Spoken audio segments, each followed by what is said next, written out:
Bismillahirrahmanirrahim. Assalamualaikum warahmatullahi wabarakatuh. Alhamdulillah, wassalatu wassalamu ala rasulillah wa ala alihi wa sahbihi wa mawala, wa la hawla wa la quwwata illa billah. Jamaah salat tarawih Masjid Al-Ikhlas yang dimuliakan oleh Allah Subhanahu wa taala. Alhamdulillah, kita bersyukur kehadirat Allah Subhanahu wa taala.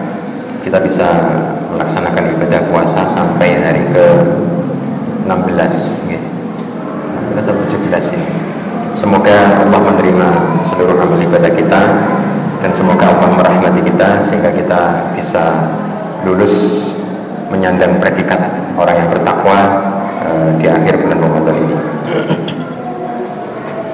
Jamaah yang dirahmati Allah Subhanahu wa taala, pada kesempatan malam hari ini insyaallah saya akan sedikit mengulas satu surat di dalam Al-Quran, yaitu surat Al-Buruj, di mana surat ini mengabadikan sebuah tragedi kemanusiaan besar yang sayang sekali hari ini dunia berusaha melupakannya.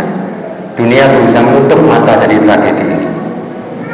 Peristiwa genosida yang dulu dilakukan oleh penguasa negeri Yaman.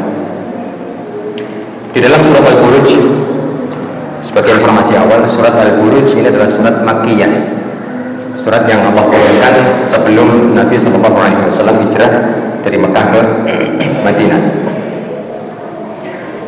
Di dalam surat Al-Buruj, Allah Subhanahu wa taala berfirman, "Was-samaa'i dzatil buruj", demi langit yang memiliki gugusan bintang. Wal yaumil maw'ud, demi hari yang dijanjikan. Wa syahidin wa mashhud, demi saksi dan demi yang disaksikan. Jamaah yang dirahmati Allah Subhanahu wa taala, saya tidak akan menjelaskan panjang lebar di kesempatan ini tentang apa maksud dari 3 ayat ini. Yang jelas di 3 ayat ini Allah Subhanahu wa taala menyampaikan sumpah, di mana menurut kebiasaan yang berlaku di masyarakat Arab saat itu, ketika orang bersumpah maka menunjukkan bahwa yang akan disampaikan setelah sumpah itu hal yang sangat benar, keraguannya tidak, kebenarannya tidak diragukan lagi, dan itu sangat penting. Maka untuk menyampaikan hal itu Allah Subhanahu wa taala di sini bersumpah di 3 ayat ini. Kemudian setelah Allah bersumpah, Allah Subhanahu wa taala berfirman, "Qutila ashabul ukhdud", binasalah ashabul ukhdud.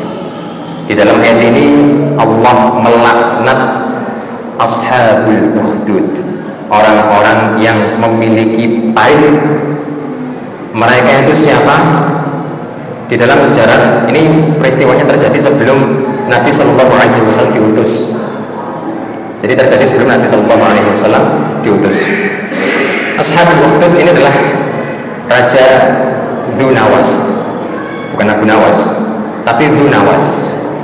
Dzunawas ini seorang raja Yahudi yang memimpin negeri Yaman, yang saat itu sedang memaksa orang-orang yang beriman untuk berpindah agama menuju agama Yahudi. Orang-orang beriman ini siapa nanti insyaallah akan dijelaskan.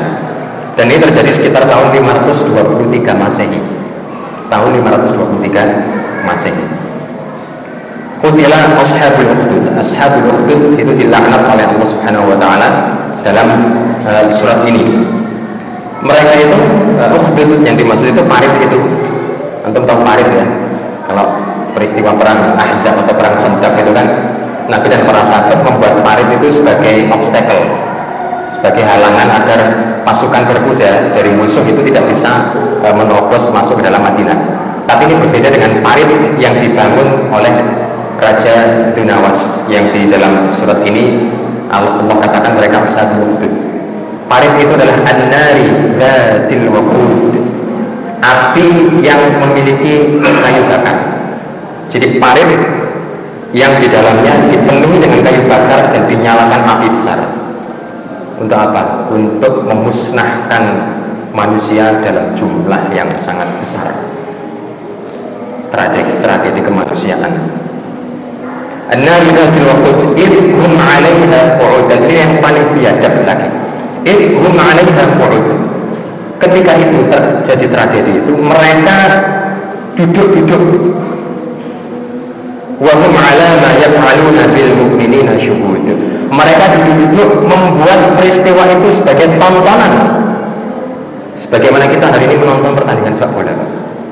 Tragedi kemanusiaan, peristiwa genosida oleh mereka dibuat sebagai tontonan. Perilaku biadab dari orang Yahudi. Makanya orang Yahudi kalau sampai hari ini kelakuan biadab itu memang sejak dari dulu. Jadi bangsa Yahudi itu dengan bangsa lain itu sangat sentimen. Jangan dengan bangsa lain, dengan sesama bangsa mereka sendiri. Kalau mereka ada perbedaan yang tidak bisa disatukan, mereka akan saling bunuh. Bahkan lebih kejam lagi ketika Allah mengutus Nabi dari golongan mereka. Antum tahu Nabi yang diutus oleh Allah itu kebanyakan dari bangsa mana? Dari bangsa Israel. Apakah Nabi yang diutus oleh Allah dari bangsa Israel kemudian diutus kepada kalangan mereka sendiri, membuat mereka dengan mudah menerima dakwah para Nabi tersebut? Ternyata tidak. Nabi yang dakwahnya mereka cocok, mereka terima.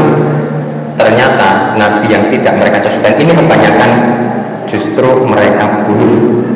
Padahal Allah mengutus Nabi dari bangsa mereka sendiri. Maka tidak heran seandainya kemudian ada Nabi datang dari bangsa Arab, mereka sangat benci luar biasa. Itu bukan hal yang aneh. Jangan dengan berbeda bangsa, dengan bangsa mereka sendiri, mereka tidak hanya mendustakan, tapi mereka bunuh. Perbuatan biadab bangsa Yahudi. Dan sekali lagi seakan-akan dunia berusaha menutup mata, ya, berusaha melupakan peristiwa berdarah ini. Makanya kemarin Indonesia menolak kehadiran Israel di Piala Dunia U20. Ternyata FIFA-nya ngambek, akhirnya membatalkan Indonesia sebagai tuan rumah. Tidak lama setelah itu, dan ini terjadi pada peristiwa sepak bola. Tentara Zionis Israel menembaki di stadion gitu. Dan anehnya FIFA tidak menjatuhkan sanksi. Padahal ini peristiwanya terjadi di dunia sepak bola. FIFA tidak menjatuhkan sanksi. Di sisi lain, FIFA menjatuhkan sanksi dulu kepada Rusia yang melakukan invasi militer kepada Ukraina. Maka FIFA itu singkatan apa? Federation International The Football Association. Itu kurang tepat saya rasa. Yang lebih tepat itu Federation Israel Football Association, karena kelihatan berpihak pada Israel. Jadi kembali ke surat Al-Buruj, bahwa peristiwa tragedi kemanusiaan tersebut oleh mereka dijadikan sebagai tontonan. Bahkan ada satu riwayat, ini betapa kejamnya mereka, betapa biadabnya. Mereka tidak peduli yang dimusnahkan itu mau laki-laki dewasa, mau wanita, mau anak-anak. Bahkan ada satu riwayat, ya, mengatakan ada seorang wanita, ya, menggendong balita, dipaksa masuk ke dalam parit yang berisi api yang sudah menyala itu. Ibu ini mau masuk karena kasihan dengan anaknya yang masih balita. Lalu dengan keajaiban dari Allah Subhanahu wa taala, Allah membuat balita ini berbicara. Balita ini mengatakan pada ibunya, "Isbiri ya ummi fa innaki 'alal haq." Wahai bundaku, bersabarlah. Jalan yang Anda tempuh ini adalah jalan yang benar. Ini luar biasa biadab. Apa yang menyebabkan peristiwa ini terjadi? Di ayat berikutnya Allah Subhanahu wa taala berfirman, "Wa ma naqamu minhum." Mereka tidak melakukan peristiwa berdarah ini kecuali hanya illa an yu'minu billahil azizil hamid.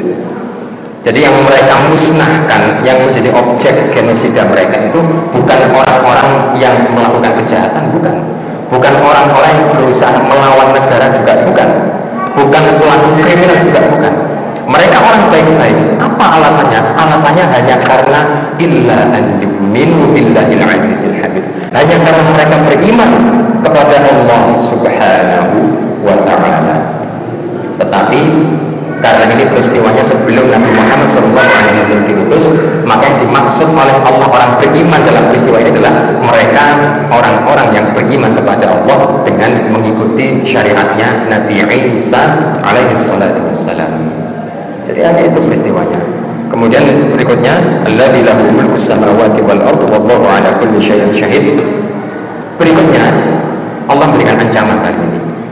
Ancamannya berpindah kepada orang kafir Quraisy saat itu yang memusuhi dakwah Nabi sallallahu alaihi wasallam. Innal ladzina fatanul mu'minina wal mu'minat, dan seterusnya.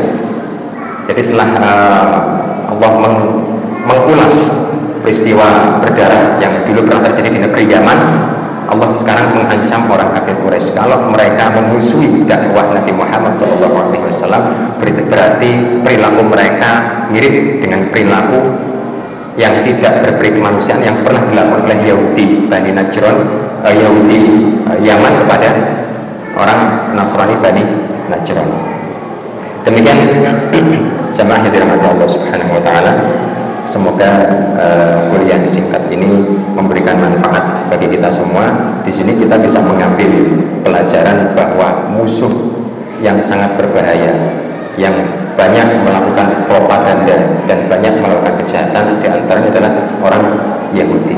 Dan kita itu dipesani oleh Allah Subhanahu wa taala melalui banyak ayat agar kita tidak meniru perilaku mereka, baik perilaku mereka di dalam kesombongan mereka, perentangan mereka kepada Allah Subhanahu wa taala, permusuhan mereka kepada nabinya sendiri. Itu nasihat yang bisa kita dapatkan dari peristiwa tadi. Kalau antum ingin melihat atau seperti apa kejahatan-kejahatan dari bangsa Yahudi Israel itu, antum bisa baca surat Al-Baqarah, surat Ali Imran dan seterusnya. Di situ Allah bongkar semua peristiwa-peristiwa atau rahasia boroknya mereka itu dibongkar semua oleh Allah Subhanahu wa taala. Dan sayang sekali seperti kita saksikan, media seakan-akan berusaha menutup mata dari kejahatan mereka. Baik, jamaah yang dirahmati Allah Subhanahu wa taala, aku qouli hadza wa astaghfirullah li wa lakum wa lisa'iril muslimin innahu huwal ghafurur rahim. Wassalamualaikum warahmatullahi wabarakatuh.